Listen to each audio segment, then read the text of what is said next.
First, I created my first guideline using my FX Gold Shaver Trimmer. Reason why I'm using my FX and going straight in and marking the hard part is because your foundation is always key.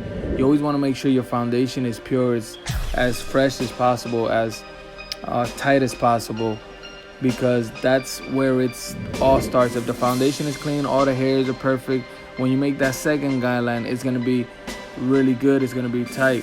So you want to make sure you always get that first guideline in really nice, really tight, shaped around all the head.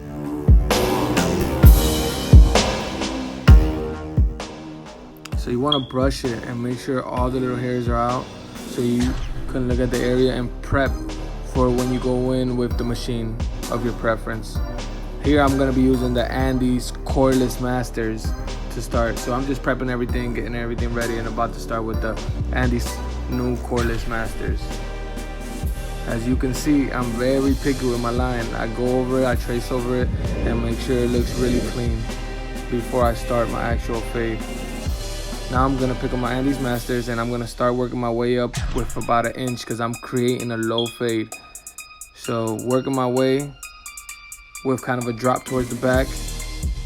I'm using the high lever open.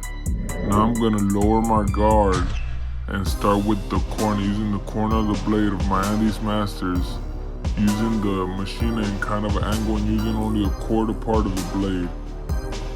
We're gonna blend out that trimmer line. If your machine is zero gap, you shouldn't have a problem taking it out, and you should just press hard enough so the line comes out without you creating another one. Just keep hitting it, going in with a little bit of pressure, and then come out lightly, flicking it out like you're scooping out ice cream, as you can see. Always have your finger on the lever, play with it. You adjust as you go. As you can see, brushing the area through so you can see clearly what you're cutting into. So I'm prepping everything for a clipper over comb. As you can see, I started the clipper over comb using the comb in a certain angle. This comb is perfect because it's hard and it doesn't bend, so you're able to take out denser hair and hair with more weight to it without it bending. Coarse hair, it's a lot easier with this comb. See how I'm holding the comb an angle, and I'm always using my clipper with the lever open. It actually creates a little bit of texture also, so it's kind of like you're using the thinning shears at the same time, but it cuts a little bit more accurate. I'm gonna go down all the way down to my second guideline and erase, and just practically not use any guards, as you can see.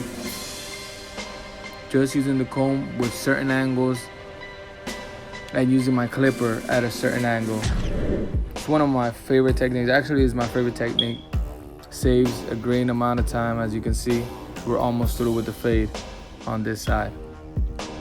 So that's a quick tip. You always want to make sure you pull out the comb at a 45 angle and use the clipper with the lever open. Quick trick. And angles is everything when doing clipper over comb. Pay attention to my angles, guys.